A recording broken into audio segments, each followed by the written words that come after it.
বলিউড অভিনেত্রী জ্যাকলিন ফার্নান্দেসের মা মারা গেছেন। অভিনেত্রীর মায়ের মৃত্যুর খবর নিশ্চিত করেছে ভারতীয় সংবাদ মাধ্যম টাইমস অফ ইন্ডিয়া। তবে অভিনেত্রীর পরিবারের পক্ষ থেকে আনুষ্ঠানিকভাবে কিছু জানানো হয়নি। অন্যদিকে টাইমস নাওয়ের প্রতিবেদন থেকে জানা গেছে, রোববার সকালে মুম্বাইয়ের লীলাবতী হাসপাতালে চিকিৎসাধীন অবস্থায় শেষ নিঃশ্বাস ত্যাগ করেন জ্যাকলিনের মা কিম ফার্নান্দেস। স্ট্রোকের পর আইসিইউতে ভর্তি ছিলেন তিনি। অসুস্থ অবস্থায় সব সময় মায়ের পাশে ছিলেন জ্যাকলিন। কাজকর্ম থেকে বিরতি নিয়ে মায়ের পাশে থাকারই সিদ্ধান্ত নেন অভিনেত্রী।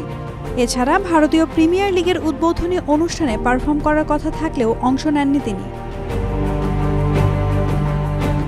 উল্লেখ্য, গত 24 মার্চ গুরুতর অসুস্থ হয়ে পড়েন জ্যাকলিনের মা কিম।